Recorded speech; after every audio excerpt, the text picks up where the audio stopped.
Good afternoon, ladies and gentlemen. My name is Bert Tussing. I'm the Director for Homeland Defense and Security Issues at the United States Army War College. Delighted to be here with you today, honored to be with this particular group of people, the panel that you'll be listening to this afternoon, and the discussion that we're going to be sharing with one another. We're particularly pleased to be able to lead this off with that agency which we support in 98.9% of everything that happens within the territorial confines of the United States, the Department of Homeland Security. We are honored today to have with us Vice Admiral retired, I have to do that, sir, David P. Pekoski, the senior official performing the duties of the Department of Homeland Security. Now, like most people of his ilk, the Admiral, the senior official, wanted no introduction that goes on very long, but I will tell you that he is currently serving not only as the senior official performing the duties of Deputy Secretary for the Department of Homeland Security, but also the Director of the Transportation Security Agency.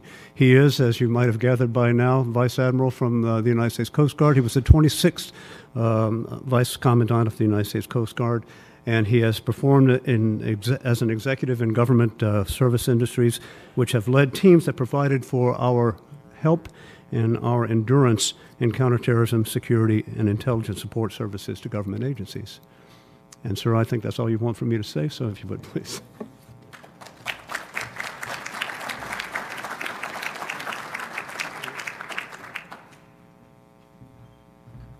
Well, good afternoon, everyone. And thank you, Dr. Fanning, for that short introduction. I appreciate that.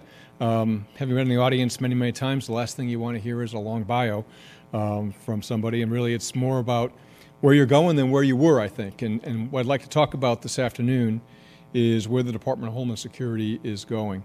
I don't plan to talk for the full 30 minutes and would like to open this up for some Q&A towards the end. But first, let me set the stage for this multi-domain Homeland Defense segment of your annual meeting. And it looks like you have a very full agenda over the last several days and certainly in through tomorrow. So I'm hoping that I can contribute to that discussion, and I know that you have an excellent panel that follows that will keep the dialogue going. But let me begin by thanking the Department of Defense, U.S. Northern Command, and Army North for their partnership and support. Department of Homeland Security simply could not conduct our mission were it not for the support of the Department of Defense, primarily through U.S. Northern Command, and certainly in the Southwest Border Operations that we've been involved in over the past year without Army North's strong support, and we very much appreciate that. As you all know, the Army is in its 245th year, and all Americans salute you for protecting our country from its very beginning. And just yesterday, we celebrated the U.S. Navy's 244th birthday as well. I also want to specifically thank Vice Admiral Mike Dumont, who will set the stage for the panel that follows, for the support that NORTHCOM provides DHS. Now, we've had a numerous series of VTCs and civices with U.S. Northern Command. I think we've actually seen each other on a civets, but we haven't had the opportunity to see each other in person, so it's good to see you, sir. And again, thank you for your support, not just to the Southwest border, but also the defense support to civil authorities for domestic response and recovery. And just think about Hurricane Dorian and how we were able as a nation to respond and recover, helping the government of the Bahamas with Hurricane Dorian. And the capacity that you bring to the table is just capacity that's available nowhere else. And the professionalism you always bring to every operation is inspirational for certainly the people working alongside you, but also for the people that benefit most directly from your efforts. The Southwest border effort in particular, I know, required a significant reprogramming of resources kind of late in the fiscal year. We had the very same situation in the department, but speaking on behalf of the acting secretary and all of the components in DHS, we appreciate the support we have received. And I think these are perfect examples of where Homeland Security meets Homeland Defense. As you may know, DHS has a very strong culture of joint operations because approximately 25% of our employees are former military, either former military not retired or retired military. And this really enhances, I think, our ability to work alongside you, and it also allows us to benefit from the development of the joint warfare program and jointness in general that you have had over the past many years after passing of the Goldwater-Nichols Act. As you may know, we are continuing. DHS is a relatively new agency, 16 years old, and we are still developing our own capabilities and to develop truly across the department a culture of jointness. And as you know, that's just not an easy thing to do. It requires a careful look at your personnel systems, a careful look at your assignment processes, a careful look at how you develop policy and how you advocate for legislation. But we are very much in the mode of doing that. And one of the things that I hope to bring to the table during my time in the Deputy Secretary's chair is to promote that effort, because my experience in the Coast Guard, my experience working alongside each of our military services has proven to me that that is definitely the way to go.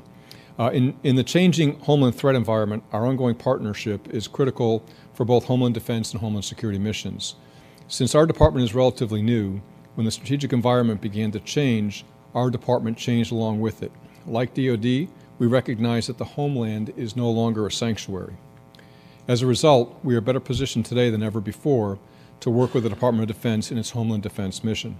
And I'd like to touch on one area where our collaboration is critical, and that is protecting our nation's critical infrastructure. Virtually all critical infrastructure systems and networks are subject to cyber and physical vulnerabilities. This has the potential to bring devastating consequences for the safety and security of the American people. To reduce the potential for penetration and damage, it is essential to practice effective cyber hygiene, including regularly patching software. And I say that, and all of us think, well, of course you have to do that. Well, I can tell you from my own experience working critical infrastructure issues over the past couple of years, that is not an of course across our nation. It's really important. If people just did that, it would greatly enhance the resiliency of our infrastructure. In addition, we need to monitor, test, and adjust physical controls and leverage the vast spectrum of resources available through DHS, DoD, and its partners. We share in the national responsibility to help protect our nation's critical infrastructure from both physical and cyber attacks. As in many of our mission spaces, DHS supports a whole-of-society approach to cyber and infrastructure security, and that is, in my view, a relatively new term, not completely well understood by everybody who hears it, but that is the term of art that the Department of Homeland Security is using from this point forward when we issue strategy documents, when we look at how we approach mission accomplishment. And the concept stands for, hey, I remember, and I'm sure many of you do as well, we first started talking about several years ago a whole of government approach. And that was good. That was better than where we were before because that implied that we were going beyond the federal government into the state, local, and tribal governments. Then we started to use the term whole of nation approach, even better. Because that included the private sector. It included community organizations and things like that.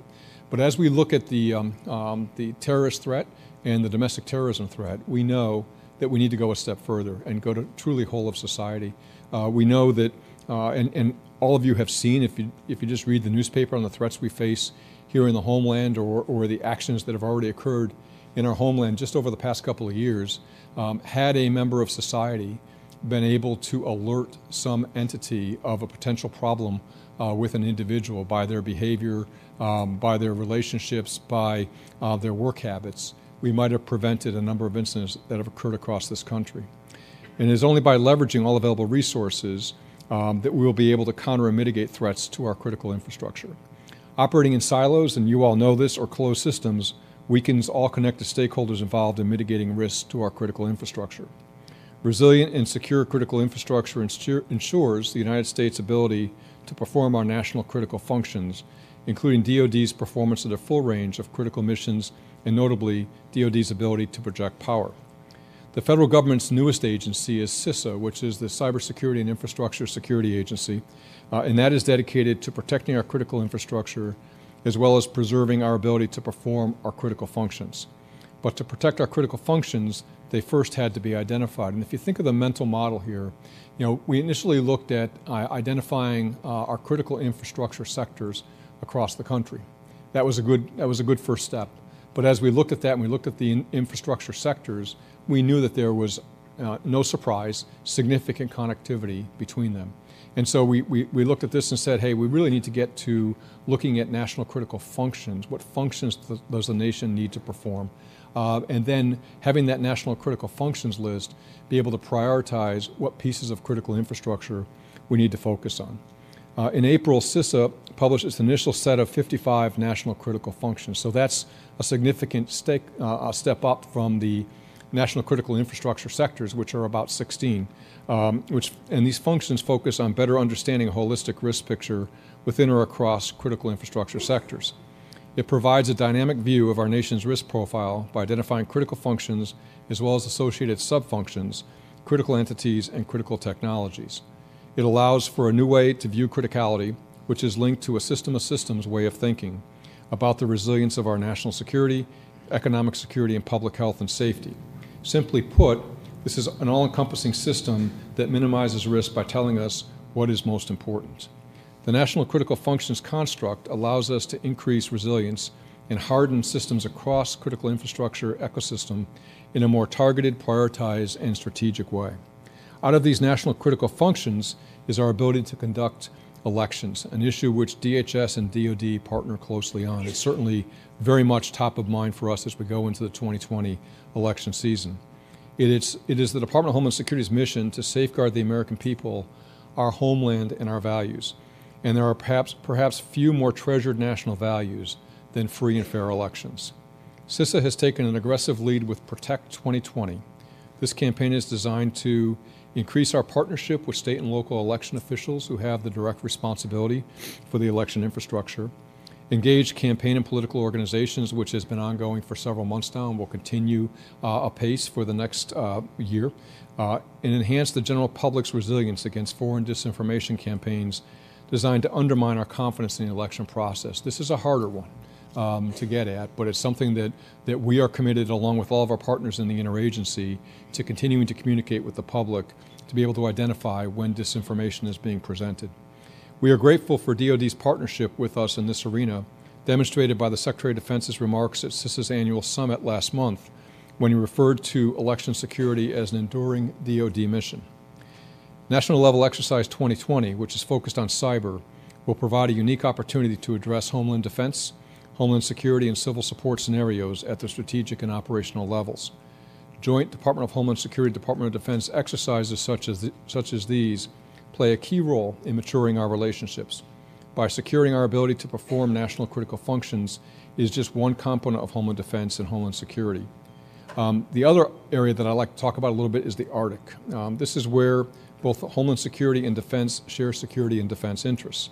The U.S. is an Arctic nation with over 2,500 miles of shoreline and an international maritime strait adjacent to the Russian Federation, an exclusive economic zone of approximately 3.4 million square miles of ocean, and 647 miles of land border with Canada above the Arctic Circle. Every DHS mission applies to our Arctic domain. In the past, the Arctic was viewed as self-policing, with conditions so harsh that they curtailed illicit activities. However, this is changing, and with the advent of new technologies, new operating conditions and new emphasis is being placed on Arctic resources. Additionally, as outlined in the 2017 National Security Strategy, other nations, including the Russian Federation and the People's Republic of China, have deemed the Arctic a strategic priority, and they are strategic competitors challenging American power, influence, and interests. In response, the Department of Homeland Security is developing a strategy for Arctic security. Under the strategy, we will achieve 4 primary goals. The first is establishing and maintaining functional awareness of the Arctic domain and risk environments. The second is securing and safeguarding U.S. Arctic regions, borders, and infrastructure. Third, promoting the preparedness and resilience of U.S. Arctic communities. And fourth, facilitating safe and sustainable growth of commerce and travel in the Arctic. And lastly, I'd like to pivot our discussion to the recent release of the Department of Homeland Security Strategic Framework for Countering Terrorism and Targeted Violence. The Acting Secretary released this strategy mid-September, and the framework outlines the Department's vision around the following goals. Understand the evolving terrorism and targeted violence threat environment, and support partners in the Homeland Security enterprise through the specialized knowledge. Prevent terrorists and other hostile actors from entering the United States and deny them the opportunity to exploit our nation's trade, immigration, and domestic and international travel systems, prevent terrorism and targeted violence, and enhance U.S. infrastructure protections and community preparedness. That last goal is of relevance to our Homeland Security and Homeland Defense missions, emphasizing the need to enhance our cybersecurity and infrastructure security postures. It also emphasizes the need for improving local, state, and regional capabilities to respond to a WMD attack. The framework also addresses counter-UAS, another area in which DHS and DoD must partner closely. In closing, I want to reemphasize our department's appreciation for our most valued partners in DoD in securing and defending the homeland from a wide range of threats across all domains. All of us here know threats to the homeland are persistent and pervasive, and our continued vigilance is required in our homeland security and homeland defense missions.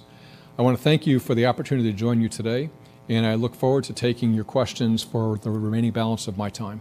And please, any question is fair game, and I'll do my level best to answer it to the best of my knowledge. Thanks.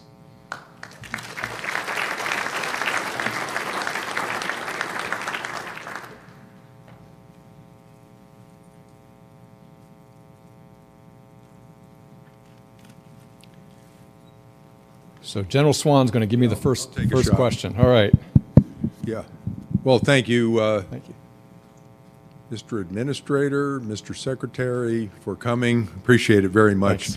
A question about the new Cyber and Infrastructure Security Agency, that one of the newest arms of the department. As we look at, and General Dickinson may address this during the panel, we look more to space and how much we rely on space. Part of that is using DoD, using infrastructure in the private sector, ground-based systems linking to satellites and so forth, much of which is not protected by DoD at all. It's protected by others. How do you see the new agency complementing what DoD needs to do in space? Yeah, the new agency is really designed in many ways to facilitate a discussion and to make sure that the right players are involved in addressing the issues that we find. There are sector-specific agencies identified for each one of the critical infrastructure sectors, and then as we look at the critical functions list, which I talked about earlier, I'm trying to prioritize amongst the critical functions list where we need to place our early effort. I'll give you one example. If I looked at the banking system, the financial services sector as an infrastructure sector, a couple of the functions that fall under that is the ability to withdraw money. And how do we protect that function being performed, which actually gets into the electrical power sector and things like that. So we're really trying to cross-cut and look across. CISA's role is to identify those issues, to provide the coordinating framework, and then to ensure that action is being taken as we go forward. And CISA, as a relatively new agency, was really a part of the Department of Homeland Security headquarters staff. It was the National Programs and Protections Directorate. We felt that it needed a different status than that to be able to do this important coordinating function. And so working with the Congress passed legislation that had it stand alone. As you know, whenever you do something like that, you get an initial set of authorities, which are, quite frankly, it takes a lot of convincing sometimes to get that initial set of authorities. But there's also generally an understanding that, hey, we're going to come back as we operate this agency for a couple of years. We're going to find some gaps in authorities as we work across the interagency, as we work with our private sector partners. And when we do, we want to have a discussion about follow-on potential legislation to close those gaps in authority. I will tell you that from what I have seen, the coordinating functions are actually working quite well because, to your point, Guy, the private sector has been very, very invested in this. And they understand the importance of having national leadership put to bear on some of these issues, and just looking for a consistent voice and a consistent message that comes out of those opportunities. Finally, we've worked really hard to ensure that our private sector partners have the adequate level of security clearance to be able to engage in a good discussion. And this really involves having folks that are in key security positions that are going to be in there for a while. So they kind of understand, as we all do, kind of how the table has been set. And when you get new information, how that new information fits into the overall context. And so we've been working at this through NPPD and now CISA for about 10 years now. And it has really matured very, very well, but there are still areas that we know we need to work on. space being certainly one of them.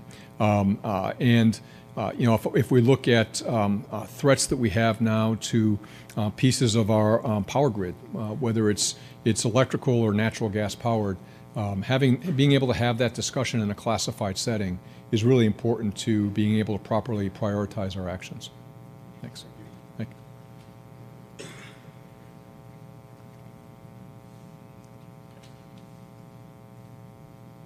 Hi, sir. Colonel Hi. Kathy Wilkinson from Army North. I'm interested if you could talk a little bit more about the work you're doing with the election and helping to educate the public on disinformation, especially when we're entering the era of deep fakes. Right. Well, part of it is we're putting together a strategic communications plan that's going to begin in early November. So essentially what we did was we looked at it and said, hey, we're probably going to be most effective in communications if we start a year out. If you start a year and a half or 2 years out, which we've done some communications, but really the receptivity to those messages is not as keen as it is just a year out from the election. So we're putting together a strategic communications plan across the interagency. So it's not just the Department of Homeland Security, but it's all of our partners that deal with election security and working to consistently get a message to the public. The deep fake issue and how do you believe something that you see posted on the internet are particularly difficult issues to work on. And we know just from our day-to-day lives, when you read media releases, many of us work in government. You can know what you've put out to the media in a media release, and sometimes it's characterized in quite a different way, or key elements of information, not surprisingly, aren't provided to give you the full context. And so I think it's just a persistent effort to reinforce messages and get information out there. The other part that's really important about the strategic comms plan is to instill confidence in the public that their vote counts. I think that, myself as a citizen, as a voter, I want to know when I go to the polls that my vote is my vote and that my vote actually counted in the end. And they're looking for a good, consistent message across all the government agencies. And most people know that the election process, the election infrastructure is owned by their states, because that's where they get their notice of voter registration and things like that. And so we need to do that in partnership with the state governments. We have a very, very good relationship with state secretaries of state who generally have responsibility for election infrastructure. And we've had some good partnerships, by the way, with the major social media platforms in making sure that we get information out there and them working with the states. The other thing that I would mention is, remember I said a couple of minutes ago that part of good security, good cybersecurity, and good infrastructure security is just putting patches in place for software that you run. We have seen that to be an issue with election infrastructure of some states operating on Windows 2007, for example, when 2010 is certainly a significant upgrade to that. And so just identifying where those patches are needed and helping the states along in that process. But I think there's been a pretty good messaging effort so far. You'll just see it accelerated over the next year. Thanks. Sir, how you doing? William King. I'd like to ask you, the department stood up a countering weapons of mass destruction office a little over a year ago and then codified in December of this past year by executive order. Given that and the national strategies that have come out over the last 18 months that really highlighting the concern associated with it, can you give us a little highlights on the successes the department has had with that office, as well as the additional challenges you see in the near future? Sure. The WMD Office, you're right, is very new, codified by the Congress. So far, it's been in its first year of standing up, and they've done some restructuring, which I think has been very beneficial. I can tell you, I'm the administrator of TSA, and before I got into this position, I saw a definite change in the focus of the CWMD office on my needs. And I can tell you that the acting secretary would say the same thing with respect to Customs and Border Protection. So it was really a focus on end results that we were looking for, and to try to put more emphasis on the CWMD mission overall. So I think so far it's been very successful. But like anything else, we have two very critical agencies or components within the department that are very new. And my job as the person performing the duties of the deputy secretary is to make sure they have the resources and the focus to continue that stand-up. And the final thing I'd say is that and I sort of said it already when I talked about CISA, when you first stand up new agencies, it takes a while to figure out, a year, year and a half, 2 years to figure out, okay, what do I need to do to further adjust that to really get to the outcomes that I was endeavoring to get to at the very beginning. So far, I think both of them are on a really good path. Thanks. Okay. Sir, Major General Mike Stone, Michigan National Guard. Ma'am. I'm the National Guard Association Cyber Task Force Chair, so you alluded to change in laws. So what are your legislative priorities? Where do we get more authorities for you to do your mission that you can articulate in an audience like this? I know there's a lot of policy changes being worked right now with critical infrastructure protection, but if you can maybe talk about some of your legislative goals, please. Sure. We work very closely with the staffs and with the members up on Capitol Hill, and we work both in classified and unclassified settings to talk about what we're doing and the challenges that we face with critical infrastructure protection, and certainly in the cyber realm.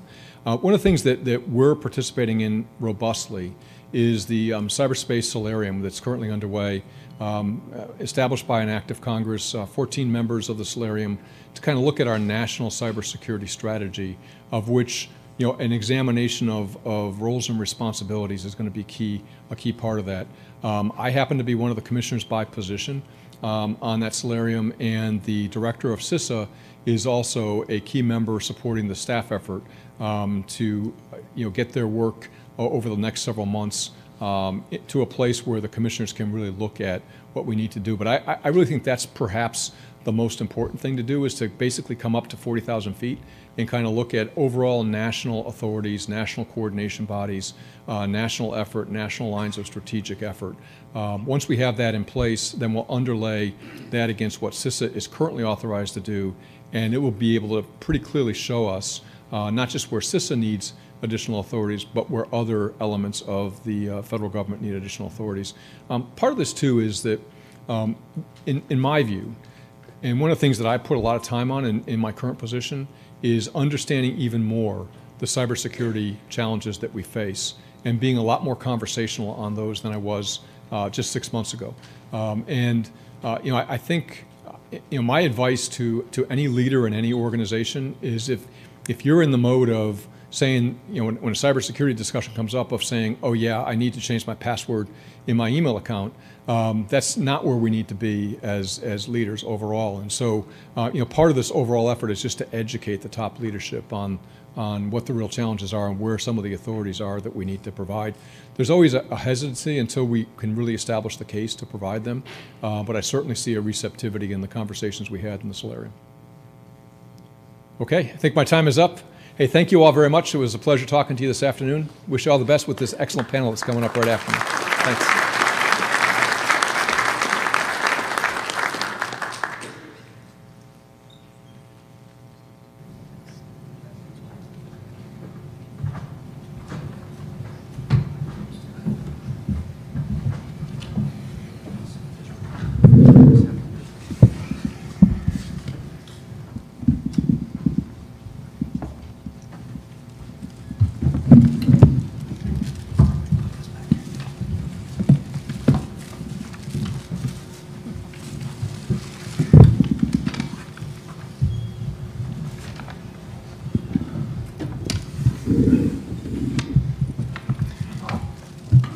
I don't think we could have had a better stage setter for the discussion about to take place, or a better group of people to execute that discussion.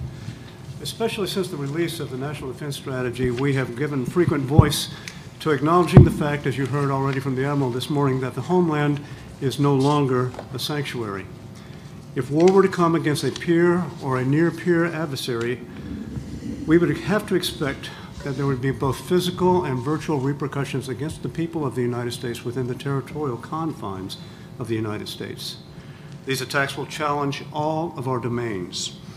In preparing for and responding to the same, we must plan on, as necessary, reversing what we have all come to think of as the DISCA paradigm, where DoD is consistently in support of the lead federal agencies outside of the Department of Defense. DoD will become the lead federal agency. Others must rethink and perhaps even reconfigure in order to provide the department with the wherewithal to defeat the nation's adversaries.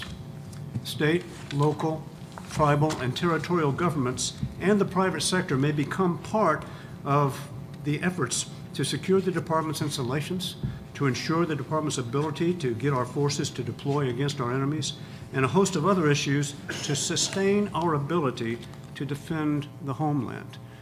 What you see before you today with this panel are the people who are more than any others in charge of the response that will have to take place in order for those things to be brought about.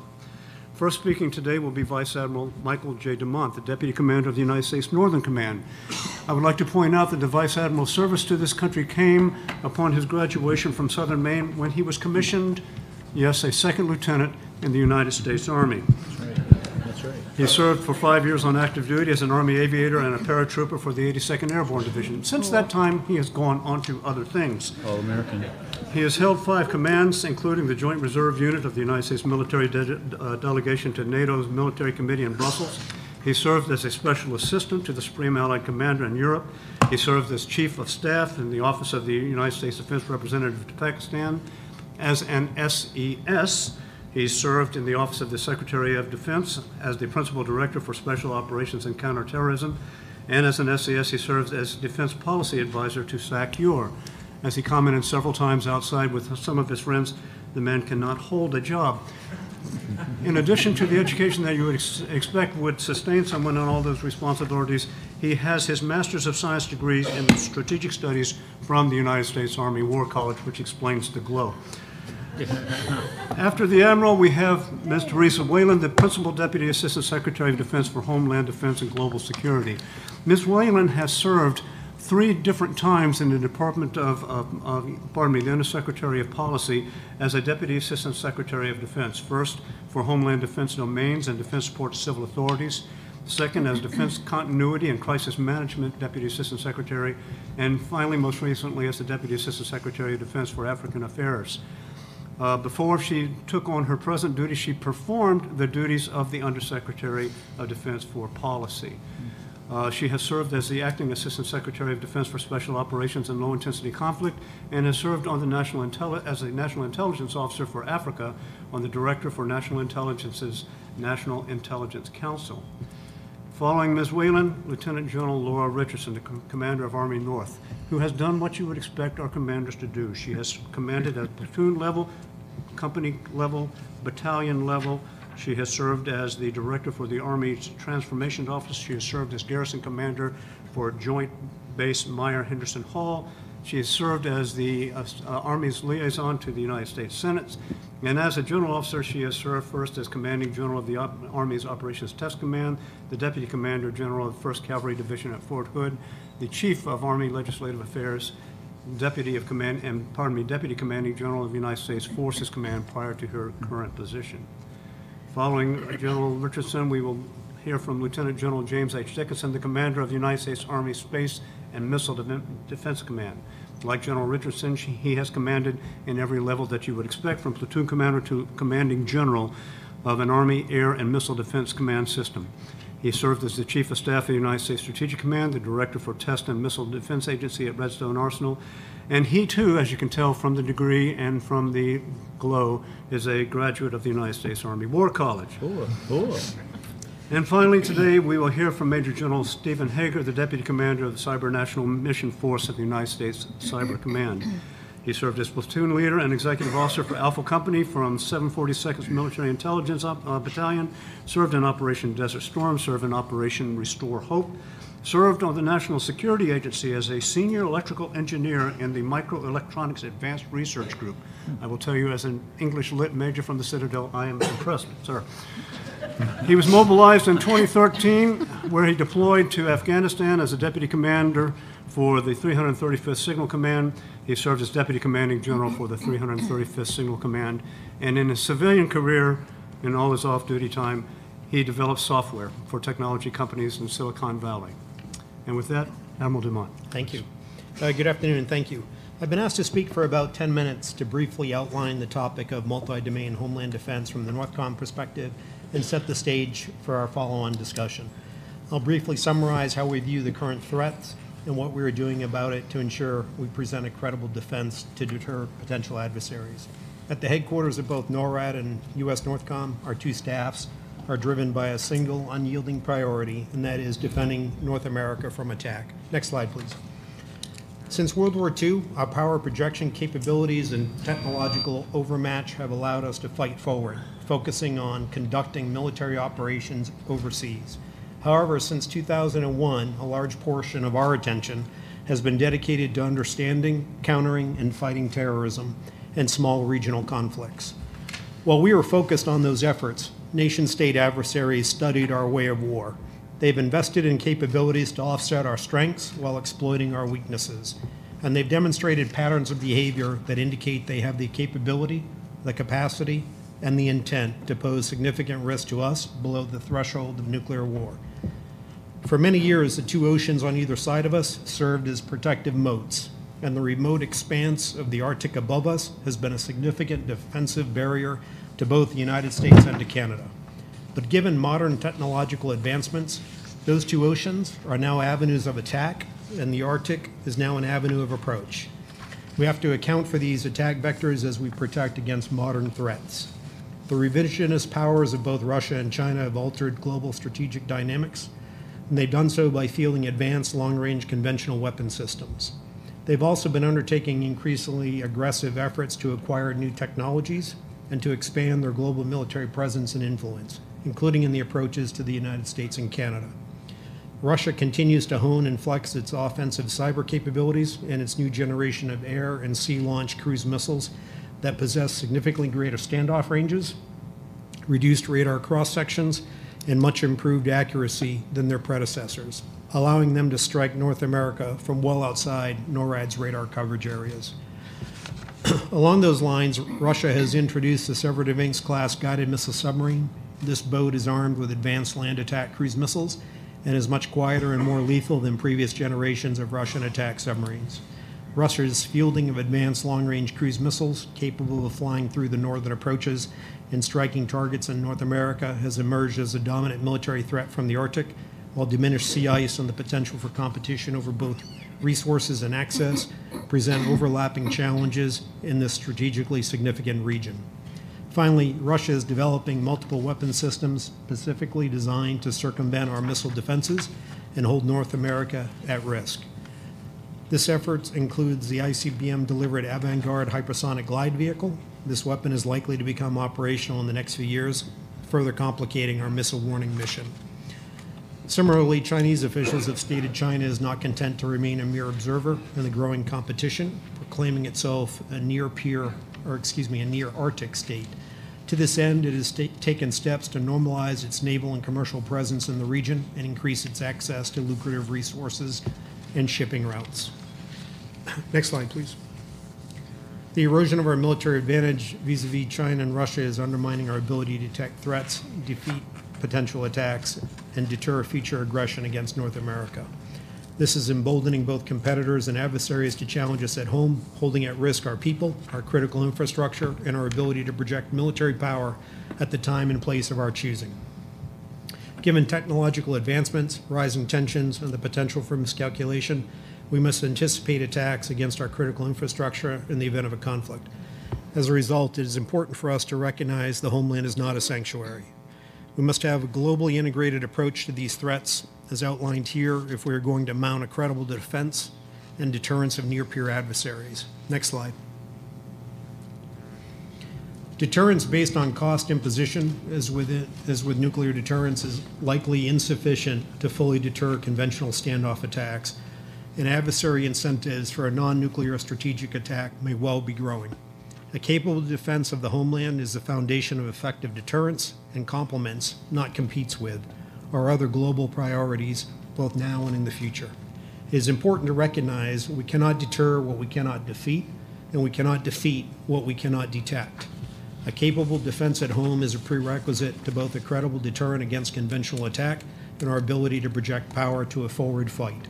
To maintain a capable defense, it's necessary for us to aggressively pursue four enduring conditions that serve as guideposts and drive our efforts at both NORAD and Northcom. The first is to deter aggression and defeat attacks. Secondly, to maintain our competitive military advantage. Third is to develop and strengthen partnerships. And fourth is to provide rapid, flexible responses to civilian authorities. These four enduring conditions offer broadly constructed strategic aims against which we must constantly assess and identify risk and vulnerabilities. Because the nature of Homeland Defense is not conducive to achieving an end state in the typical sense, the enduring conditions allow us to continually evaluate the efficacy of operational planning and execution to ensure our efforts, our priorities, and our resourcing are addressing the top priority that we have. Next slide, please. Redesigning our Homeland Defense ecosystem is essential to the operations we face. The environment requires innovative capabilities to deter, detect, and defeat advanced threats to North America, including the ability to effectively operate in the Arctic. A capable defense here at home demands we incorporate technological advancements as they become available. We must seek new ways of employing old capabilities, or as we say, the new old, and rapidly develop new capabilities that open the door to even more novel operational approaches, what we call the new. To accomplish this, we need to leverage emerging commercial technologies to provide leap-forward capability, including edge computing, big data analytics, artificial intelligence, and machine learning. To counter these new and emerging threats, we've got to field a layered intuitive sensing grid for domain awareness, utilize an adaptive integrated architecture to enable joint command and control across all domains, and employ advanced defeat mechanisms for cruise missiles, hypersonic glide missiles, and the platforms that carry them. We need a capable defense in order to present a credible deterrent, one that protects our critical infrastructure and preserves our ability to project power abroad, again, at the time and place of our choosing. Let's take a quick look at each of these three essential elements. Next slide, please. In order to increase our domain awareness, we need a layered intuitive sensing grid capable of detecting, tracking, and discriminating missile threats at the maximum ranges possible in order to drive down response time for decision makers and create decision space for our national leaders. Additionally, we need improvements in our ability to detect and track aircraft, ships, and submarines. Given technological advancements, a robust and resilient space layer is necessary to provide the earliest detection and warning against airborne threats. This integrated architecture will enable joint command and control across all domains, enhance our global awareness, and link our defeat mechanisms to respond timely and effectively. The good news is that this technology already exists. Next slide, please. Joint command and control across all domains is a necessity in the modern era of transregional, all-domain, multifunctional threats. We've got to move away from the stovepipe transmissions of data and insist upon the development of a robust communications architecture that better enables Homeland Defense. Beyond the technological aspects, we need the right mix of people, processes, pathways, and products that constitute the critical path for orchestrating a complex blend of kinetic and non-kinetic operations in the contemporary battle space.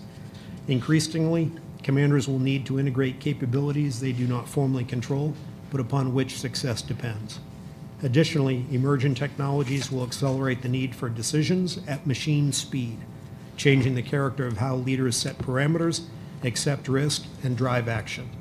Given the cross-AOR avenues of approach to the nation, the increasing ability of platforms to launch missiles at very long ranges and very high speeds, and the limited number of defense assets in air, land, maritime space, cyberspace, and EMS domains, the imperative to synchronize operations across regional boundaries will continue to increase.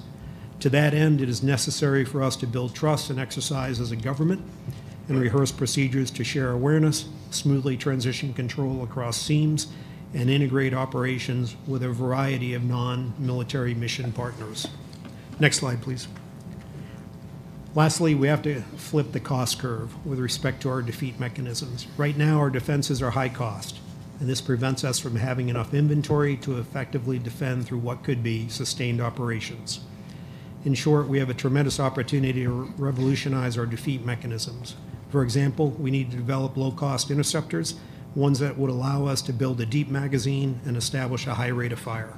We also need to look at a range of non-kinetic as well as directed energy weapons that can enhance our defeat mechanisms. And finally, we have a great opportunity to partner with the private sector and take advantage of modern technologies to help build our C2 and domain awareness capabilities by use of currently existing low Earth orbit satellites. Next slide. C2 and domain awareness are not regional issues. What we're talking about is building a common global picture that relies on inputs from across the force and the interagency and supports information flow to everyone who requires it. We believe the time for discussing and miring the problem is over. At our headquarters, we're moving out with testing and prototype advanced capabilities, including persistent domain awareness, an intuitive sensing grid, and advanced battle management capabilities to enhance our Homeland Defense mission. This is not a 2030 or a 2050 problem to solve. This is a problem we are getting after today with emerging technologies and new approaches. We are taking steps to maintain our competitive advantage against peer adversaries, and we are moving out on this. Next slide. In closing, our efforts at NORAD and NORTHCOM center around sharpening our focus on a single overarching priority to defend North America. This single priority drives unity of effort in our headquarters and extends across DoD. We must be demanding customers of our commercial partners, leaders in innovation, and not cede ground to our adversaries, whether now or in the future.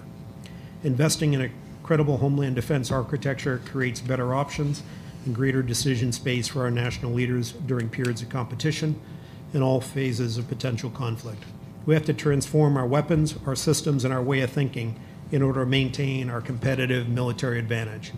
This entails improving our layered Homeland Defense, driving Homeland Defense as a foundation of national security, globally integrating Homeland Defense planning and operations, and developing new and strengthening existing partnerships, both here and abroad. We need to recognize our Homeland Defense issues require a more collective and a more integrated effort than we've taken in the past. Thank you very much for your attention, and I look forward to the discussion with my colleagues. Okay, thanks very much. I think we've got a great setup from Secretary Pekoski and Vice Admiral Dumont, and in terms of giving us a broad overview of the challenges that we face. And what I'm going to do is, well, Vice Admiral Dumont highlighted the new threats that the Homeland faces in the conventional arena. I want to focus on a more unconventional and even insidious threat that our adversaries pose in what we now call the gray zone, or in other words, the space between our traditional concepts of peace, a peaceful state of affairs, and full-scale war.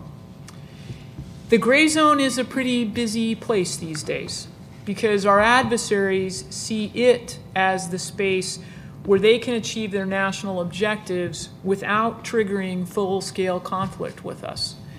We've seen, actually, the Russians exploit the gray zone in Ukraine. I think that's just that's a teaser. That's on the highlight reels. Our adversaries really don't have any interest in confronting us on the battlefield. They know what that means for them. What they want to do is they want to defeat us by trying to make sure that we don't even get to the battlefield. It's Sun Tzu. They wrote the book. We've read the book. We know what they're about. As the former DNI, Mr. Coates, stated during his January 2019 testimony before the Senate Select Intelligence Committee, we know that our near-peer adversaries have the intent and the ability to hold our critical infrastructure at risk non-kinetically, which is why I say it's insidious.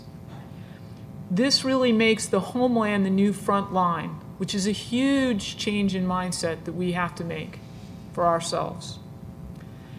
We are aware of the risk, and we are taking steps to improve the resiliency that we have, our capacity to operate in contested environments, starting here at home, but there's a lot more work that we really need to do. We can't do this alone. I think, as Secretary Pekoski made clear, this is a whole of society effort. And again, something that we're really not used to here in the United States. So it's going to take a fundamental change in our mindset. But similarly, we in the department can't just say, that's the other guy's problem. That's DHS's problem. That's DOT's problem. That's the states. That's it. They need to take care of that. It isn't going to work that way. We should not be so naive as to assume that even if they take on these challenges, and as the Secretary noted, they are preparing to, but that somehow we're going to be able to build an impregnable fortress in the United States. Remember the Maginot Line and how well that worked. So while we need to work with our partners to address the defensive requirements, we really also need to think as a department how we change the way that we do business. You know, if you think about it, for the last 20 years, since the end of the Cold War, our focus has really been on increasing our efficiencies and our effectiveness, our cost effectiveness, by outsourcing to defense logistics, our defense logistics to the private sector, by opening up our networks to improve collaboration with industry partners, and by increasingly relying entirely on civilian infrastructure to support our capacity to surge forward in a crisis. We've also pulled back a considerable amount of our Cold War force structure to CONUS, again, for efficiency's sake. But while we've been focused for the last 20 years on coming up with exquisite ways to project force quickly in order to respond to non-state actor threats, our near-peer competitors have been studying our way of war, and they figured out a way in their minds to optimize their approach to target our critical dependencies. As I said, we know that China and Russia have the ability to cause disruptive effects on our critical infrastructure. And during a conflict, or actually prior to an actual conflict, we really have to anticipate attacks against our critical government infrastructure, our defense infrastructures, our economic infrastructures, that the enemy hopes will narrow our decision space, limit our retaliatory options, and challenge the will of the American people to fight and to win.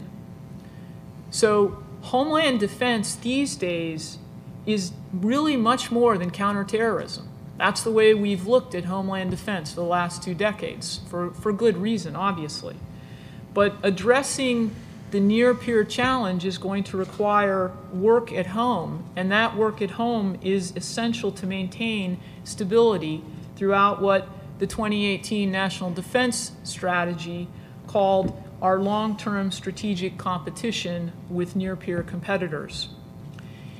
It's dangerous for us, but also for them, to have the impression, our adversaries to have the impression that they can deter us by disrupting us here in the homeland. So, as a department, we have a responsibility and a need to work with other departments and with the whole of society that Secretary Pekovsky talked about to try to improve our defensive posture here in the homeland domestically. But we also have an equal responsibility to be prepared to operate in a degraded CONUS environment. And we need to prepare ourselves by rethinking how we do our planning, how we develop our capabilities domestically, and also how we train. We train as we fight. I'll leave it there, wait for your questions. Thanks very much. Okay, all right, good afternoon, and thanks for joining us for this Homeland Security Seminar this afternoon. I'm Joan Richardson, as Dr. Tussing said, and I'm the commander of U.S. Army North 5th Army out of San Antonio, just in case you don't know where that is. And our #1 priority is Homeland Defense, just like it is for our higher headquarters, U.S. Northern Command. We serve as the nation's theater army, and filling both the role of Army Service Component Command as well as being designated NORTHCOM Standing Joint Force Land Component Command. In our theater army capacity, we set the theater and we set the conditions for operational and tactical convergence of capabilities across all domains in order to deter and defeat adversaries and defend the homeland. There are a number of key functions that we do perform as both a ASCC and also a JFLC. As a JFLC, we receive and prepare forces and we provide immediate response. As an ASCC, we set the theater by assessing threats, conducting specialized training and exercises, providing communications, and providing sustainment to land forces. The Army has assigned and allocated forces that enable us to accomplish this mission. We have a Theater Air and Missile Defense Command. We have a Theater Military Intelligence Brigade. We have a lot of sustainment. We have a theater sustainment command, an expeditionary sustainment command, and also a sustainment brigade, as well as an expeditionary signal battalion. We also have an allocated quick reaction force and rapid reaction force that can conduct no-notice homeland defense missions. Army North serves as the principal military headquarters for all land domain operations to defend the homeland within the NORTHCOM area of responsibility. It's really important that we engage effectively in the competition phase to deter escalation, deny encroachment, and defeat adversary destabilization efforts. These actions in the homeland and the NORTHCOM AOR expand the competitive space for policymakers to achieve their national objectives. In this capacity, we collaborate with joint, interagency, and international military partners to achieve protection in depth across the globe within the approaches to the homeland as well as inside the nation's borders. Our headquarters also has 4 deployable command and control packages, allowing us to operate in support of multiple missions supporting homeland defense. One mission that supports both homeland security and homeland defense is the chemical, biological, radiological, nuclear enterprise. Army North is responsible for training and certifying of the 18,000 men and women who make up this critical capability for use in the homeland and potentially in support of operations overseas. This includes state and regional CBRN response forces that remain under the governor's control. On the federal side, we have operational control of Joint Task Force Civil Support, which commands the Defense CBRN Response Force. This DSURF, as we call it, provides technical search and rescue, mass casualty decontamination, medical, aviation, communications, engineering, and logistics. Our federal CBRN response forces also include two reserve component CBRN command and control elements. We focus on both the northern and the southern land approaches to the homeland. In the north, the melting sea ice in the Arctic has created competition by opening access to valuable resources that could threaten northern land approaches and create contested space. During the NORAD NORTHCOM annual Vigilant Shield training exercise, which we are in the middle of right now actually, we rehearse the deployment of air and missile defense forces, including deployment to the high north. We must be ready to operate in the Arctic to deter and defeat threats to the homeland. Winterization of equipment and extreme cold weather training prior to deployment are critical to mission success and reduce mission degradation. That means investing in modernization of our capabilities, training, equipment, communications, weapon systems, and logistics. Our interoperability with our Canadian Army partners is also critical to building capacity and expanding the range of options. Along the southern border, our Joint Task Force North provides support to federal law enforcement to counter transnational organized crime. Since October of 2018, our North has provided command and control for Title X forces to support Department of Defense approved missions in response to requests for assistance from the Department of Homeland Security. Securing the southern approach is also enabled by our many efforts to build and sustain capability with the Mexican Army. To this end, we conduct bilateral exercises, provide mobile training teams, conduct subject matter expert exchanges, and provide support to foreign military sales. Our routine engagement with our Mexican Army partners builds trust and helps to defeat adversary attempts to destabilize the region. Army North also has administrative control of the air and missile defense forces defending the National Capital Region as part of Operation Noble Eagle.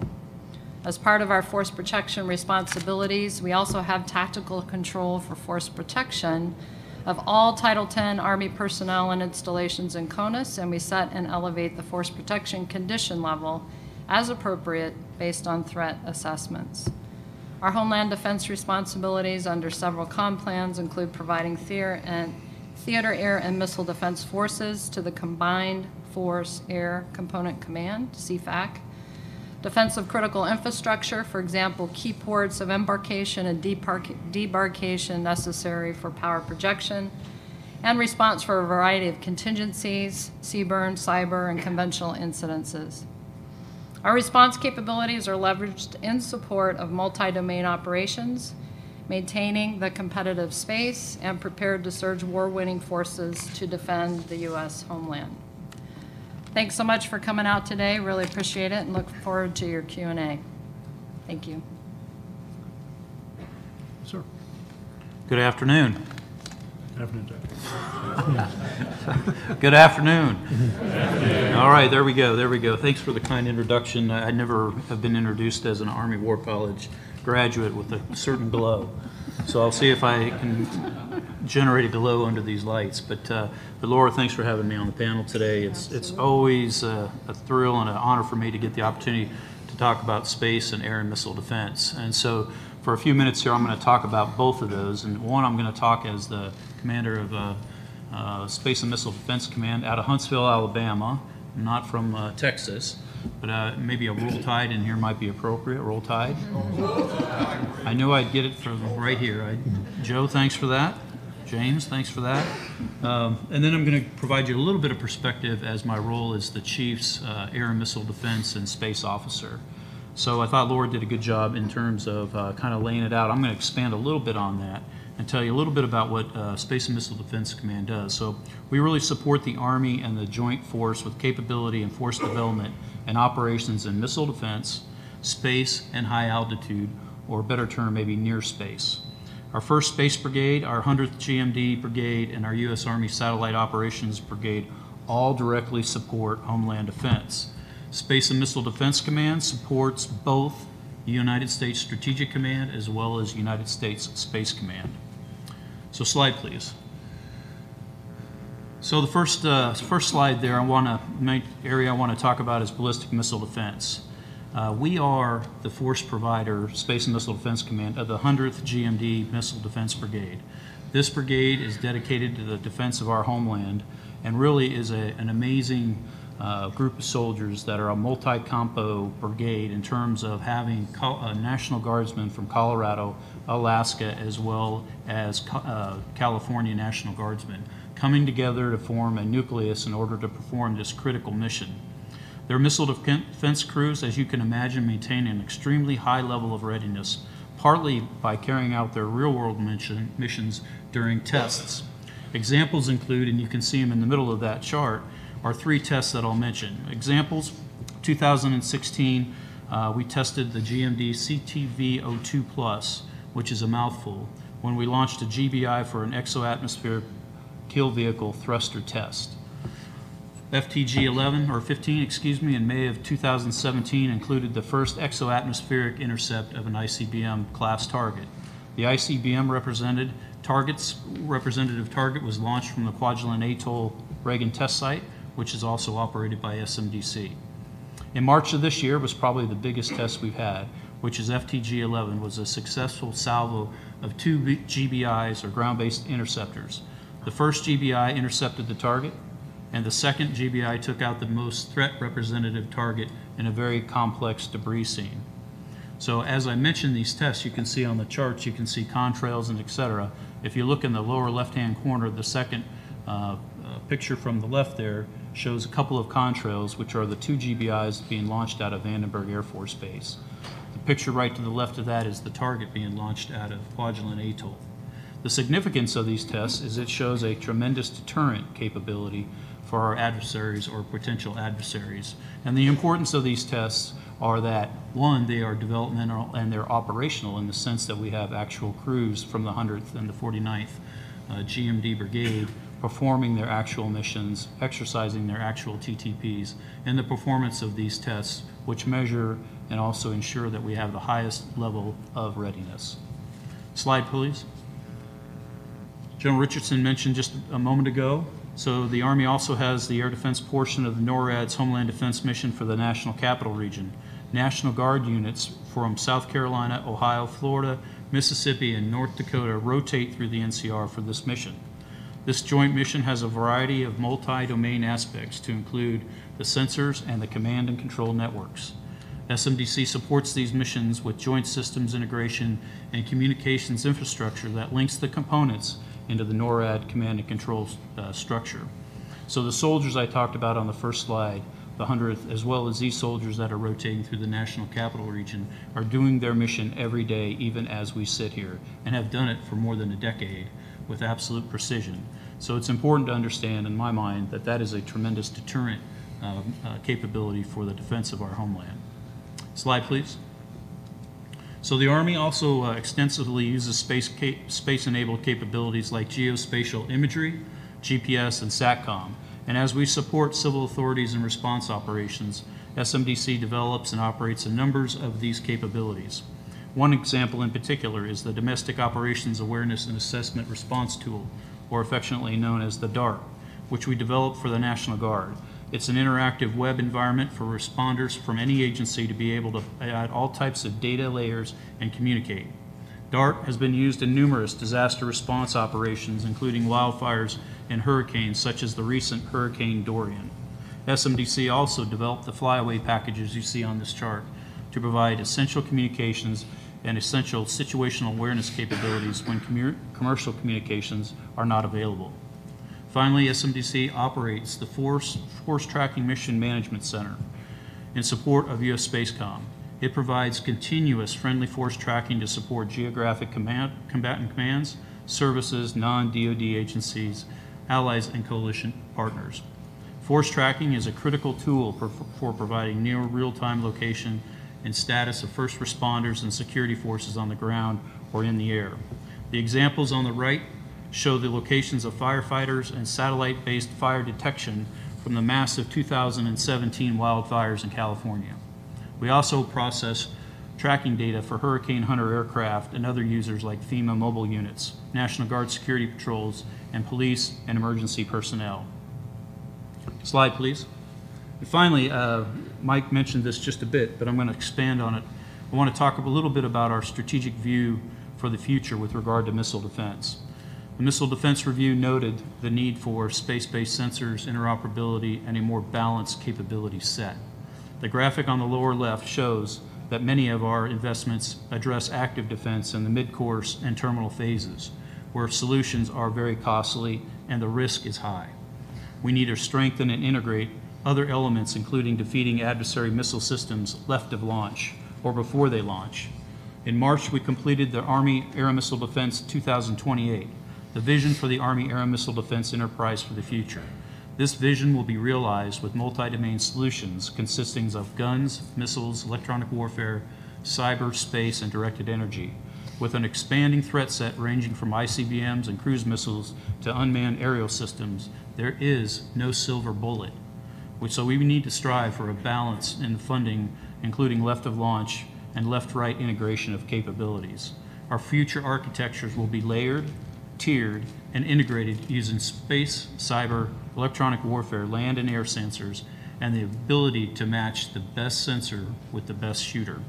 So to sum it up, as the Army and the DoD develop more integrated and interoperable capabilities for our global mission set, Homeland security missions remain our #1 priority. Thank you. Please, sir. All right, hey, good afternoon, everybody. Ma'am, thanks for having me on the panel. I'm always excited to talk about cyber because I know cyber is such an exciting thing to talk about with all the things going on here at Homeland. So I am the MA to the Commander of U.S. Cybercom, and I'm also dual-hatted as the Deputy Commander of Operations for the Cyber National Mission Force. So U.S. Cybercom is located at Fort Meade, Maryland. The Commander of U.S. Cybercom is also dual-hatted as the Director of the National Security Agency. So there's a little bit of confusion out there about Army Cyber versus U.S. Cybercom, so I work at U.S. Cyber Command. So the first thing I want to talk about is the DoD cyber strategy. So first, as the junior general on the panel here, I just have one slide with 3 main points, and I'll try to get through those very quickly. So the DoD strategy is defend forward in cyberspace, and that's very similar to the other warfighting domains, right? So in cyberspace, we want to be as close to the adversary that's causing trouble to us in the homeland. And so our intent is to be as forward deployed as possible in cyberspace to stop the actor before they can get to our borders. And when we think about cyberspace, we have a concept of what we call blue space, which is basically domestic IP space, where we have a different set of authorities. And then there's red space, which is the enemy's IP space or territory. And then there's everything in between, and we call that kind of gray space, right? So the traditional malicious cyber actor starts out in their home country. They'll go into Europe, Asia, South America, and they'll co-opt some infrastructure, and they'll obfuscate how they operate, and then they'll proceed to do their either exfiltration, their attack, they'll into the U.S. domestic space, right? And so we talked about the authorities that we have in blue space versus red space. The DoD authorities are generally authorized outside of the domestic blue space. So that's why the concept of defend forward is how we're implementing the latest strategy. So with defend forward, when I am forward deployed in cyberspace, doesn't mean that I actually have operators sitting in Eastern Europe or Indo-PACOM on the keyboard doing things. We're putting our sensors and our methodologies out there, and they could be forward deployed, or they could be actually back in the homeland doing these operations. Because when you think about cyberspace, right, it's just a couple of milliseconds and the terrain has changed. And the thing that's different about cyberspace is when we're operating, that terrain or that capability that we have could be gone in an instance, right? And so that's what's unique about cyberspace. So when we do our defend forward strategy, we obviously have to work with our interagency partners, right? And so DHS gave a great overview of the challenges that they have, helping to control everything within our blue space. So the mantra we like to say is DoD defends forward, DHS protects the homeland, and then the sector-specific agency, along with the asset owner, will actually secure their assets or secure their network. So defend, protect, secure. And with that methodology, we work closely with the interagency, right? So that's kind of the first concept that I have to talk about the DoD strategy. The next concept is Cybercom's persistent engagement strategy. And I have a little more detailed notes on this. So the intensity of great power competition cannot really be overstated. The consequences of threats to our nation in and through cyberspace have increased since the concept of building a cyber force or US Cybercom. So a decade ago, it was very plausible to train and posture our cyber forces just like any other traditional military force to prevail in future war. However, the challenges of today are that our adversaries are competing with us without triggering the all-out war, and they're achieving their national objectives, as denoted before by some of our panelists. So while this competition is occurring across many domains of conflict, cyberspace is unique. The barriers to entry for other nations and organizations are very low, and the capabilities that they can acquire are relatively cheap or inexpensive. So the cyber domain features global interconnectivity and continuous contact. The oceans that provide us the security in the other domains from an attack are not the same in cyberspace. So our physical geographic locations just don't matter as much anymore, while our authorities still are very much based on our physical geographies. And so we must adapt the cyber force to not only gain access to targets in case of war, but also to persistently engage our adversaries in competition now below the levels of armed conflict. So this allows US Cybercom to rapidly observe, react, and train to the changes that our adversaries may take with their tradecraft and their TTPs, which hopefully will reduce the risk to a strategic surprise. So when I talk about persistent engagement, let me talk about those two things. The emphasis of persistence acknowledges that we will not degrade our adversaries' cyber tools and tactics with any one single strike, nor will our adversaries retreat when they face their first set of friction in the cyber domain. Instead, we must view every mission, from baseline surveillance and reconnaissance to information operations and cyber effects that deny, degrade, disrupt, or manipulate, and every type of operation in between, as a unique opportunity to generate more and more opportunities to contest how our adversaries operate and how we will fight and maintain overmatch on them. When we operate persistently, we often generate new options to do just that. Opportunities in cyberspace are often fleeting and the environment is dynamically changing. So today an access exists, tomorrow it's gone. A successful cyber force must continually engage to seek advantages and generate these opportunities. So the emphasis on engagement recognizes that cybercom must challenge our adversaries today. We must contest our adversaries in the manner that challenge us by maintaining the cyber superiority that we now seek to prevail. Our forces must be postured to deliver cyber effects that degrade how our adversaries compete, how they decide to compete, and otherwise prosecute their campaigns short of conventional war.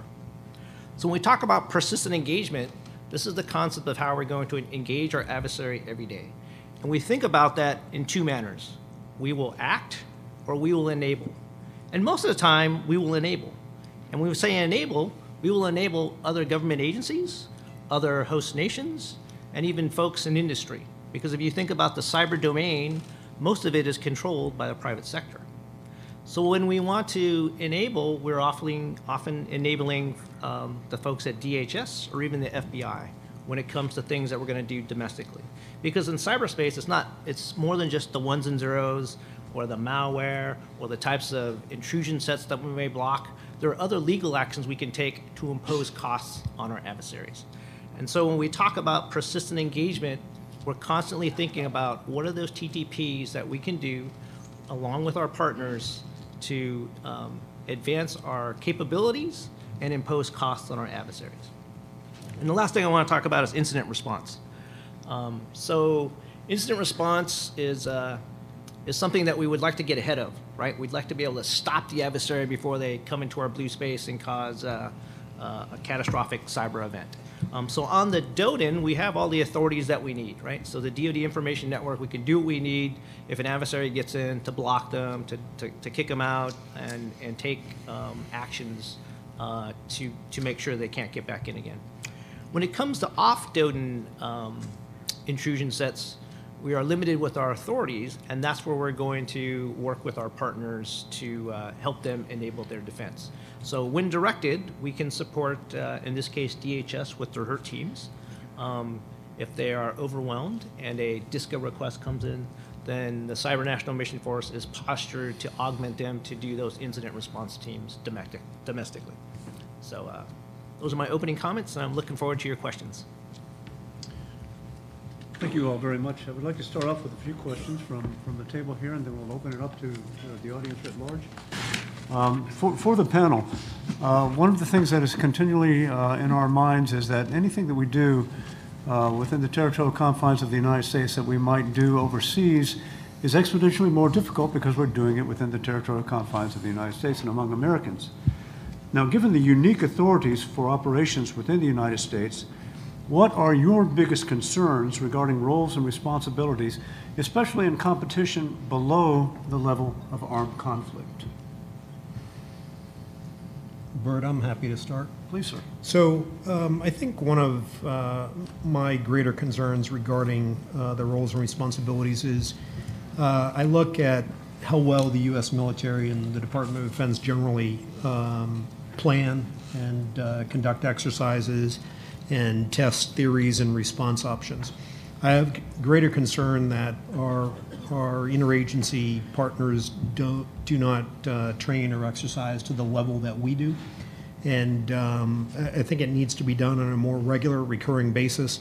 At NORTHCOM, when we undertake training exercises, we try to include as many interagency partners as we can. But I think the training and exercising piece of it for a large portion of our government is probably not where it should be, but it would be conducive to, a more timely, coordinated effort when it comes time to respond and deconflicting response options in the event of any scenario below armed conflict. Thank you, sir. Others? Ms. Wayne? I'll go ahead and take a shot. I mean, I think that it is a complex environment.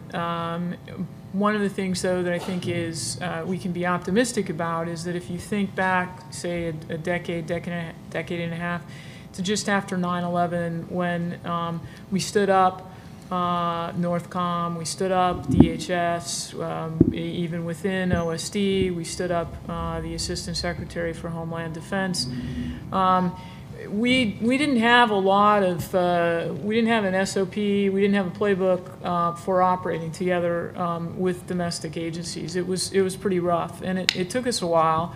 But if you look at how far we've come in terms of our ability to cooperate, I think last year with the 4 hurricanes that took place was sort of an exceptional demonstration of how well we have evolved our ability, our working relationships between DoD and our domestic partners. So part of it is just working at it. I think one of the keys is we have to recognize that this is just like we recognized a decade and a half ago, that we are going to need to work together to respond for DoD to be able to respond to civil authorities and support them. Now we need to recognize that we have new requirements to work together in order to address the adversaries' intentions potentially within the homeland. So I think we can work through it, but it's going to take time, it's going to take practice, and it's going to take, as Vice Admiral Dumont said, it's going to take a lot of exercises, not just both within DoD, but then also between DoD and our domestic partners. Thank you, ma'am. Sir? So I think one of the challenges, again, related to cyber is that we're an open society, and so our adversary knows kind of what our authorities are and our limitations, and they're taking advantage of that as we try to pursue them in cyberspace. So I think one of the challenges we have is when we are pursuing adversaries, we have to weigh off our ability to do pursuit with our ability to make sure we don't become a surveillance state, right? So lots of times I get my young officers asking us, hey, if we change these authorities or these laws, it would be easier for us to do our job. And I go, well, yeah, but those are the types of laws that China and Russia have, and we don't want to become that society. So I think one of our challenges when we think about how we're operating in this domain as an open liberal society, when we're competing in great power competition against these authoritarian countries that don't have the same limitations that we do, we have to take into consideration that. And the reason I say that is every initial cyber intrusion starts out as a law enforcement activity, right? Somebody hacks into your banking account, they've broken the law. And so as a Title X force, we can't really do anything at that level because they broke into law. So the first responders are going to react.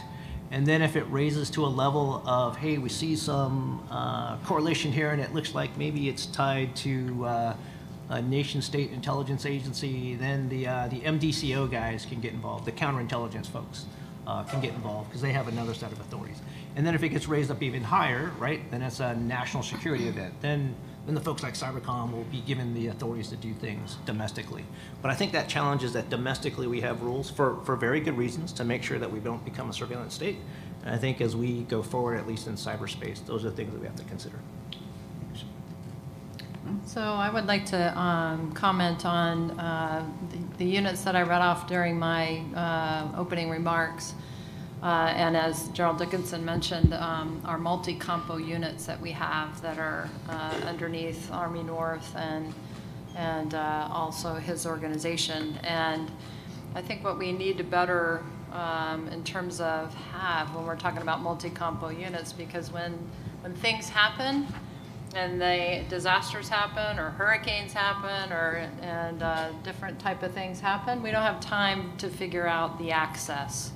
And the orders for our multi-compo units need to be, our authorities to be able to use them need to be already like preset and ready to drop, and not have to sit there and figure out, okay, is it 12304 Alpha orders? Is it 12304 Bravo orders? Okay, we're going to have to extend them. I mean, these are all gyrations that we shouldn't have to be going through. And I would say that the things that I experienced, I've been in command since July, and what we went through just on Dorian, there's a reason why we have the units that we have assigned to us, but we need that access figured out, and we need it to be better. And so I look at all the things that I will happen in my command as being like the tripwires for everything else that could occur globally, right? And us having to get out of the Homeland to execute a dynamic force employment. And I'm going to be the tripwire here in the Homeland to exercise all of that. And that already occurred during Dorian when we were trying to figure exactly what I mentioned out. And so we're working very hard for our multi-compo units to make that much, much easier, to make it our access day to day for phase 0 type activities, to be able to, that we have the access needed, that we can do the planning that's required to do. And right now that is not where it should be, in my opinion. And so we'll continue to work that, because we absolutely need what we have, and we're going to need it quick, and we don't need to be pole vaulting over trying to figure out orders and authorities and things like that. So I'll stop there. Just a couple of comments. So, we talked about authorities, and I share some of your views with that. I'm not cyberspace, but I'm space. But if I could for a minute, when 9/11 happened and the growth of the GMD brigade that I talked about and the NCRI ads after 9/11, we really had to look at some of those authorities. And over the course of time, we learned and understood what the threat was, and we learned and understood what the efficiencies were with having very, very short decision chains and authorities that are granted to empower commanders to make decisions in order to ensure that we can protect the homeland. So that's about 15 years ago or so, if you look at the history of the GMD brigade and the NCRI ads. As we look to the future with cyberspace and space, it's a similar in the sense that it's increasing the understanding of what those capabilities are and where we're operating in those domains, along with how do we increase that understanding and exercise it through what Mike was talking about with exercises and having max participation not only within the DoD but the whole of government, because those types of events increase that understanding and the understanding that where the authorities may need to lie in order to make sure that we are responsive to the threat, whether it's a cyber threat, whether it's a space threat, or whether it's a missile defense threat. Thank you, sir. Well, I'm asking this next question if someone would like to, at this point we have 2 microphones in the audience, and we certainly want to make them available to you all. Nevertheless, I'm going to continue because I have the microphone right here. The question I would like to submit now is, multi-domain operations is going to require multiple functional and geographic commands to work together seamlessly to address the threat that we face. We will also have to work with, and sometimes in support of, the Department of Homeland Security to address these challenges within the territorial confines. So my question for the panel is, how can we manage such a complex endeavor in and amongst the rights and privileges of our citizenry? I'll go ahead and take a stab at that. I think we have already begun within the department to improve our ability through the globally integrated exercises to work together across COCOMs, and I think that's a huge step that we've been undertaking for the last couple of years under former Chairman Dunford, and it's very important as we sort of evolve it into the homeland space. So that's one thing that I think we've already got a head start on. Now we just need to evolve it to start talking about how do we do this, including the homeland as part of essentially the contested environment that we're having to balance forces between the various COCOMs. I think secondly, with regard to DHS, we have an opportunity coming up here in 2020 with the DHS national level exercise, which actually should allow us to explore some of these things for the first time. It's going to be the first national level exercise that will not be entirely based on a scenario that is sort of natural disaster related. So I think that's going to give us an opportunity to see how well we are able to integrate between the department and DHS and others. But again, this is new territory for all of us. There's no playbook. We're going to have to develop our capabilities in this area iteratively as we go along.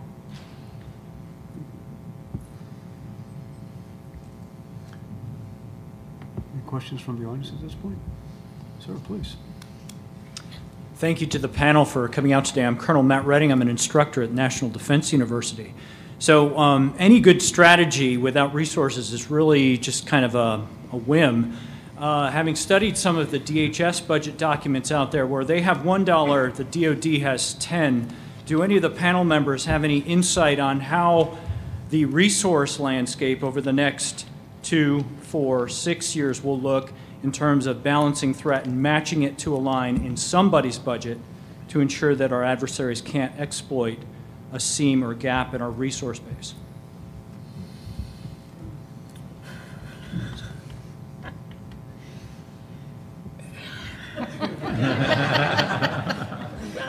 Why does everybody always look at OSD? I don't understand. It's not fair. So on resources, yeah, you would have to ask that question, wouldn't you? It's an area that we are going to have to, I'll be honest with you, we have to look at it. It's an area that we are just digging into in terms of the resourcing requirements. And the discussions have begun. The knives are out, and for those of you who have, I'm sure many of you probably have sat in the issue paper review processes in the Pentagon.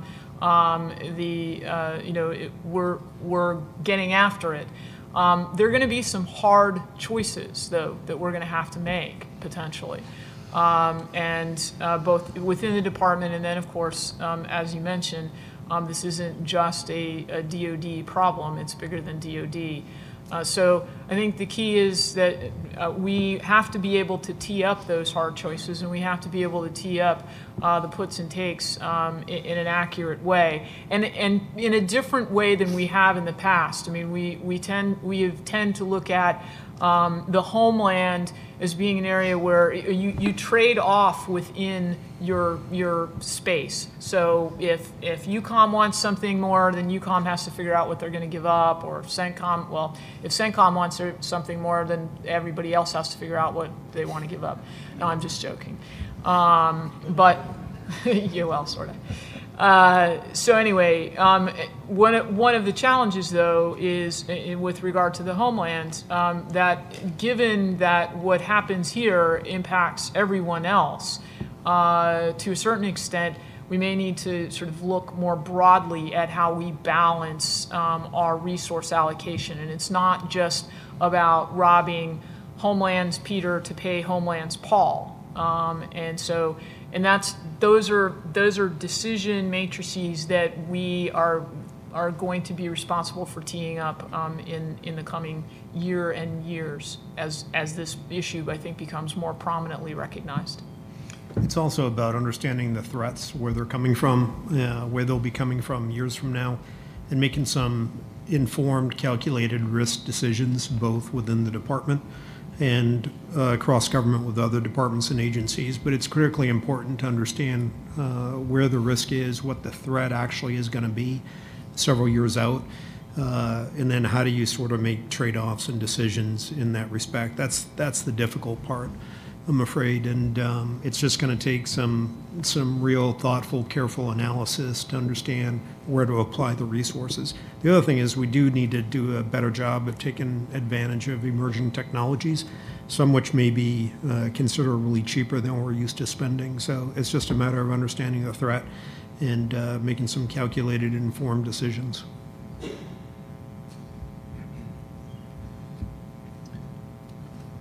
Ma'am, please. So I'm Jan Hagler. I'm the Deputy G3 for the 81st Readiness Division at Fort Jackson. All of you have spoken about the necessity of coordination and cooperation across a variety of organizations at different levels.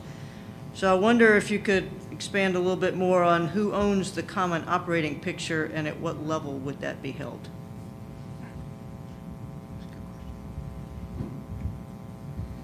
I think I'll take the first stab at that. I think it depends on what the incident or the atmosphere happens to be, depending on what's going on.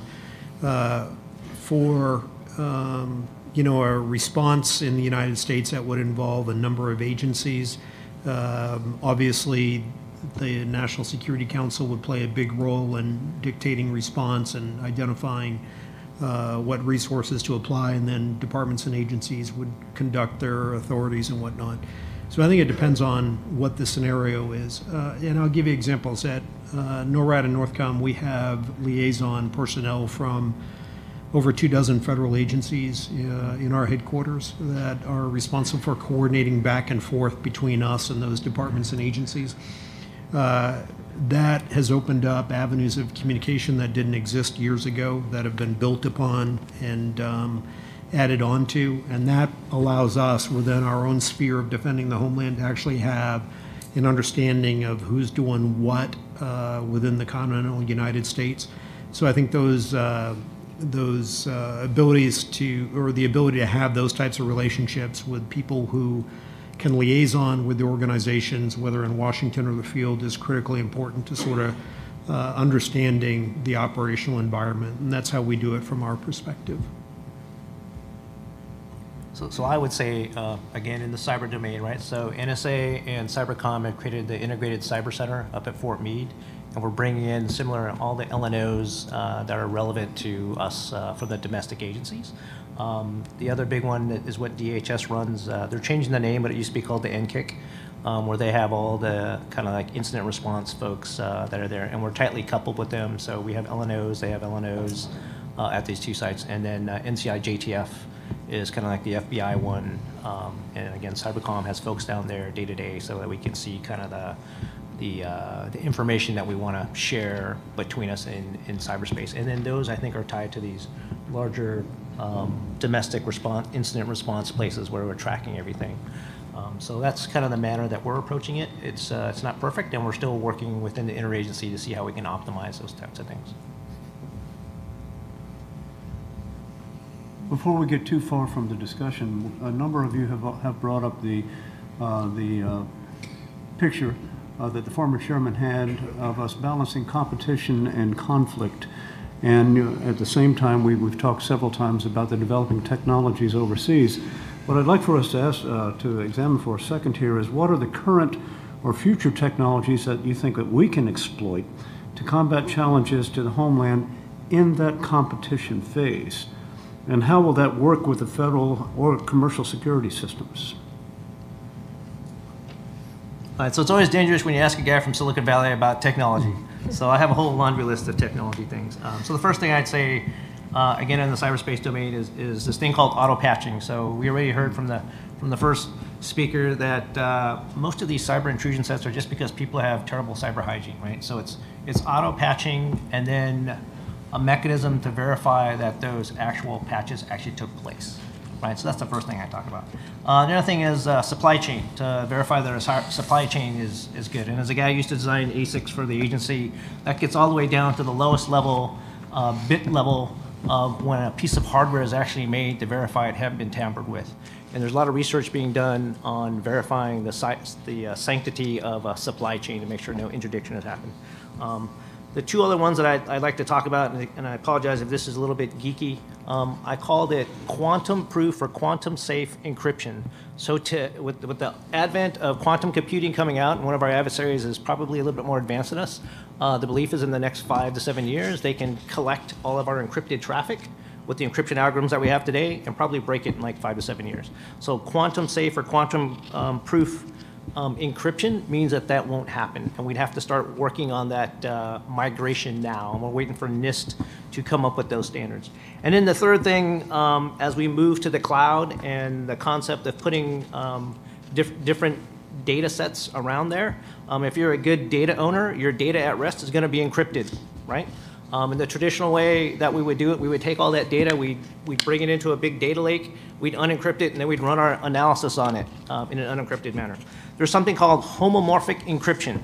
And the way this works is I have the distributed data lakes, so it stays with the data owner, and the data is actually encrypted. And then when I do my query is actually encrypted. And then it doesn't become unencrypted, it stays encrypted, and it actually does the function of an encrypted query on the encrypted data, and then the response comes back, and it's still encrypted. And then the magic, so there's these guys at MIT that have shown that you can actually do an encrypted data an encrypted query, unencrypted data. The response comes back, and only then when I have those keys to unencrypted do I get that data out. So why is that important? If you want to put PII into the Amazon cloud, it has to stay encrypted. If you do it today, for you to run your query to see like who has smallpox, or not small, who's had their shots, you have to unencrypt that data, and that's when that vulnerability exists. If you use homomorphic encryption, then that data is much more secure with our seamless transactions. So those are the technologies that I'd like to think that we should be looking at as we go forward.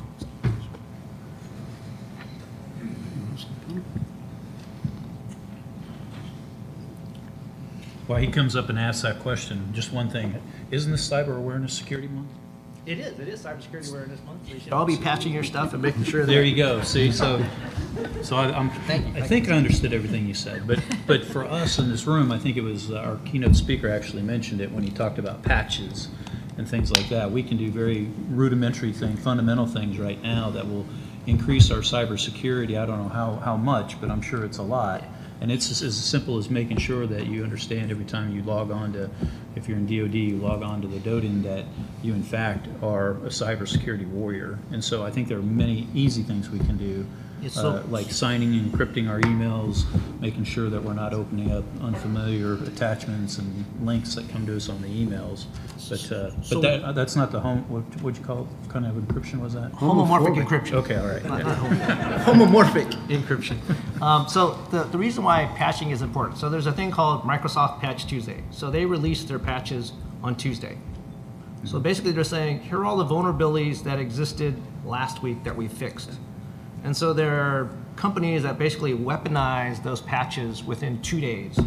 And so if you're not patching your stuff consistently, when Microsoft Patch Tuesday comes out, somebody's going to find a way to get in. And then once they get in, then you know, the way the cyber kill chain works is you do all kinds of things.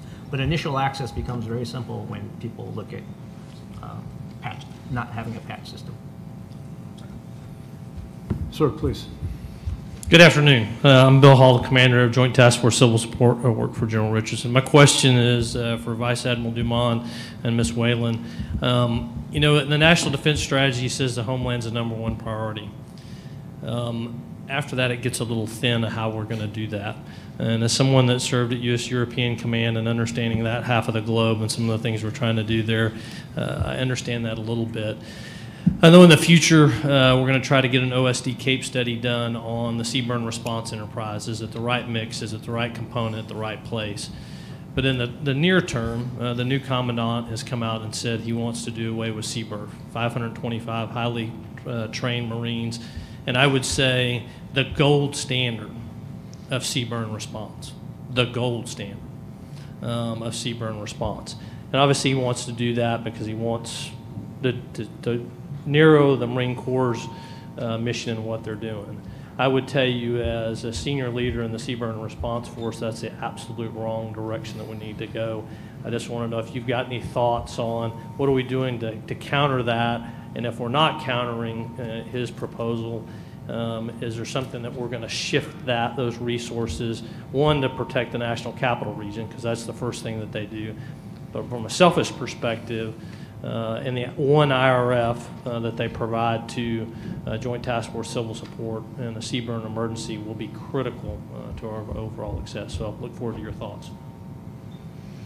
I know the proposal has been certainly raised by the Marine Corps. I know it's under discussion right now because, as you mentioned, it is a critical component that it's a resource that we can't do without. It's not a NORTHCOM decision to make on that. It's really a policy question about where those assets go and what the future holds for those.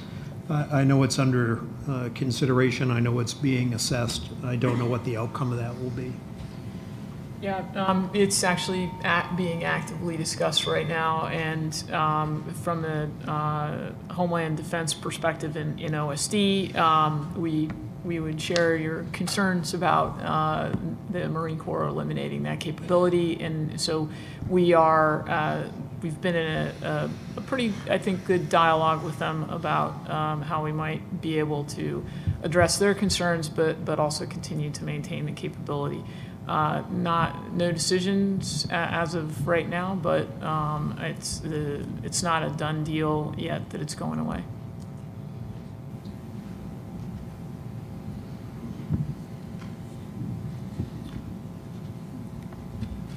Mr. Anderson. Neil Anderson, NORAD Northcom. One of the key aspects of this contested environment has been actually the manipulation of data, information, that sort of thing. What can the U.S. government do, but more specifically, is an appropriate role for DOD and the panel members in terms of protecting the American people in that environment, the military itself, and decision makers?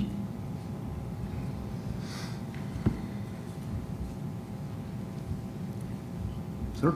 Okay, so I guess I'd say that, the manipulation of data and the influence of people are actually two separate things, although one can help lead to the other, right? So our kind of role in DOD is to kind of counter adversary information if it be overseas, and then work with domestic agencies that would operate domestically, right? So our job isn't really to, Americans can say anything they want because it's freedom of speech. But if we can show that the source of that information is from a maligned actor overseas, then we would try to counter that overseas, and then work with domestic agencies to allow that to annotate that data so that they know that it's been manipulated, right? And so then we would also work with domestic agencies to help them from at least a data perspective on trying to help them with data integrity, right? So people want to talk about the elections, the election security. In this case, DHS has the lead with the states. We would try to support them any way we could as the Department of Defense. And then when it comes to the maligned influence, again, referring to the elections, we would take that tack by working with the appropriate domestic agencies that would try to say, hey, is this source of the data or information coming from a maligned nation state? And if we could identify that through our intelligence operations, we would work with the domestic agency to expose that. But I don't think DOD wants to get into the business of any type of censorship. That's not our job. And again, as I said earlier, the challenge is, we have certain rights as Americans, and we want to make sure that we uphold those rights. And I'm sure every panel here will say we are always going to be law-abiding military officers that do operations, and we let the civilian leadership determine the rules and regulations of how we're going to operate. But I think that's one of the key challenges, right? Our society is open, and people can say what they want, and our adversaries are taking advantage of that. And what DOD is trying to do, at least at Cybercom, is in that space, operate overseas to try to contest them there. I think I'd add that we have to sort of accept that the capability to manipulate data is sort of a reality of the 21st century world that we live in. And I think the Secretary even mentioned or somebody maybe asked a question with regard to the production of deep fakes and all of these tools that can be used to shape an environment. And so that's one of the things that within the department that we need to do is we need to educate our own personnel about this. I mean, they are as subject to being manipulated as the average American citizen, and they are the average American citizen. We are the citizenry. So one of the things that we can do as a department without sort of crossing over the line into space that we don't belong domestically is we can educate our own people because they too will be targets. I don't think there's any question about that.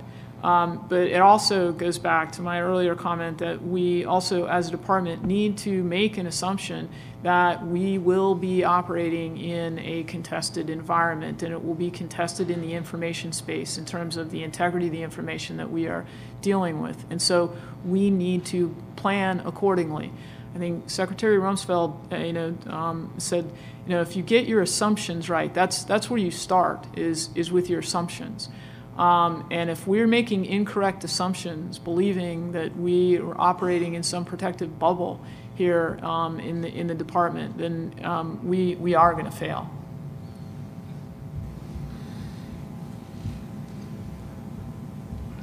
If I might, I'd like to go back to what was our first question and some of the responses that came to that to ask a follow-on. We talked about your greatest concerns with regard to role and responsibility and competition below the level of armed conflict, and several of your responses, it had to do with the capability of our partners to exercise and to plan and to execute to the degree that we have grown to expect of our own department.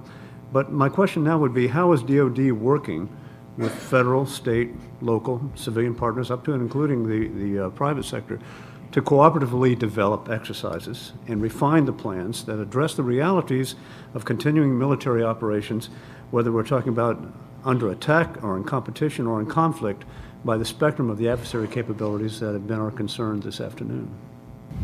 I'll go ahead and start from the NORTHCOM perspective. What we have done is, in our exercise program, we have invited in various other organizations from DHS, Justice Department, and others to help with the planning of the exercise and then conducting the exercises. Additionally, we've also spent a lot of time with industry in various sectors, the IT sector, communications sector, maritime sector, rail, and pipeline sectors, to talk about the risks that they need to be aware of, what U.S. government and DoD responses would be, and to sort of coordinate efforts and think through some various scenarios. And we also invite them to help us in our own planning and our own exercises program, to provide information to us that we hadn't considered. And but we have done this of late to actually a pretty good return on investment. Thanks, sir. So at Cybercom, so we have a couple of MOUs that DoD has sponsored with DHS. First one was Pathfinder, to work with the financial sector. And then we're working on one with DOE right now. And generally what we do is, as I use in my contract, DoD defends forward, DHS protects the homeland, and then the sector-specific agency kind of secures the assets with the asset owner, right? So we've done an exercise with DOE called GridX, right, where we're looking at catastrophic power failure, not necessarily because of a conflict, but just, you know, how it happens and what kind of things DoD can do to support in those events, right? Whether it's with incident response or whether it's taking actions if it's attributed to a malicious cyber actor, what we would do for what we call DCORA, defensive cyber operations, response actions, what we would do overseas to make that that effect go away. So working through the sector-specific agencies with DHS is kind of the mantra that we do in a support-TED relationship, right? And then when we've done these things where maybe the state has National Guard units doing these types of training in the cyber domain, we would kind of advise and assist and say, hey, this is how we do it on the national level. To do that, to make sure we have interoperability to help these folks. And lots of times industry is there, we're getting the best of the best of breed from how industry does stuff, and they see how we operate, and it also improves our force too. Thank you, sir. So I think probably we have a pretty robust exercise schedule actually, and and I'm going through my first round of all the exercises. So we're in Vigilant Shield right now, which is a national level Tier 1 DoD NORTHCOM exercise involving NORAD and NORTHCOM, and so quite a bit going on with that particular exercise, and we'll actually be in the execution phase the end of October. But that's really focused on Homeland Defense. We have Vigilant Guard, which is at the state level and has the disaster. That's a state level disaster exercise, and so that gets to the state level, the local level, and territorial and tribal areas that we need to deal with. Ardent Sentry, that's a NORTHCOM FEMA exercise that we do every year. Vibrant Response, that's where the 3 CBRN headquarters get certified. JTFCS, Task Force 76 and 46. And so I think through those, as you bring in all the partners and all the folks that you need to talk to, I also have the Southwest Border mission underneath me for Title X forces, and so it's all about relationships. It's all about knowing who is who and who does what. And that is so critical, and I'm at like the 90-day point of being in command, and so I've tried really hard to get out and to meet everybody. Very thankful that Hurricane Dorian didn't do more than what it did, and I know that's focused on disaster response, but you know, we could be dealing with a disaster as we're trying to deal with other non-lethal things that are happening in our homeland as we're trying to deploy forces out. And so just meeting all the key players from the state, starting with the governor and then to the TAG and the state EOC and all those personnel that work, all the folks that work in the FEMA Region 4 area. Started in Florida, worked my way to Georgia, then South Carolina, North Carolina, and met all the key stakeholders through that. So there's part of that is just meeting everybody and knowing who does what. Now I will tell you with I like how reading through Constrained Eagle, which is a tabletop exercise that DoD ran, and reading through that AAR about they talk about the I wrote it down. It's the interconnected ecosystem of public and private transportation infrastructure, energy sources, information networks, having trained personnel. And when you just put all of that together, that's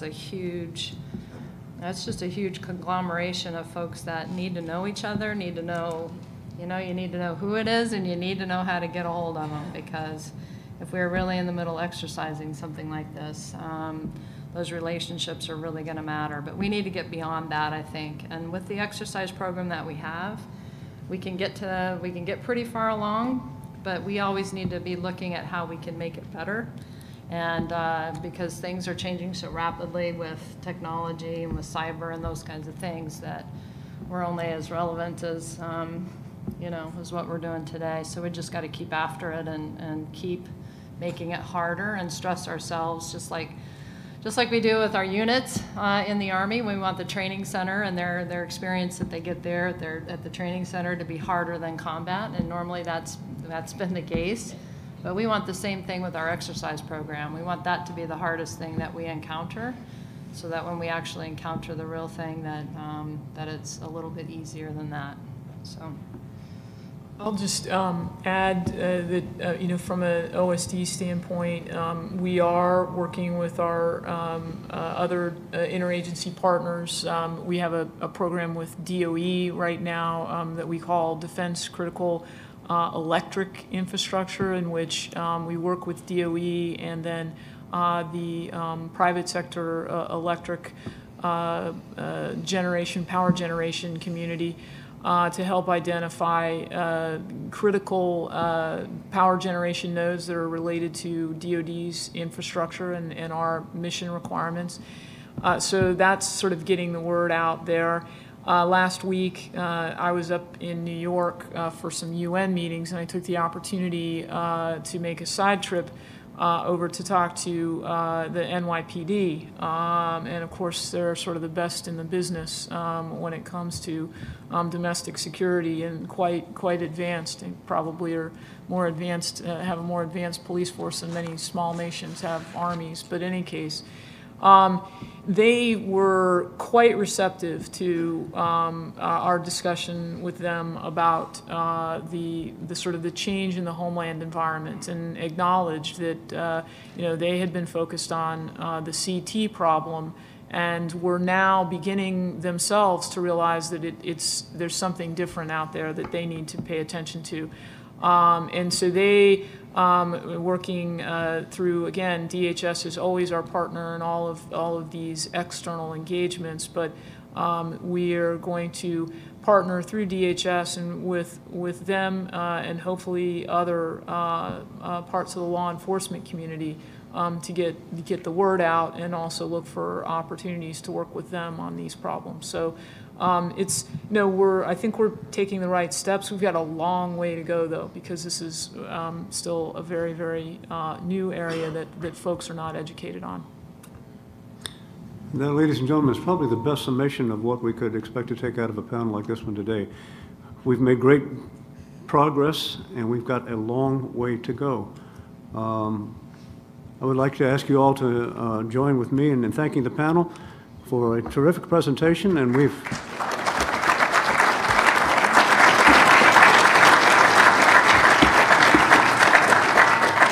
The ultimate measure of a really successful presentation is one that ends right on time. So there we are. Thank you very much. Good day. That was good. All right, well, Teresa, thank you so much. That was a great opportunity. Sorry, hopefully get to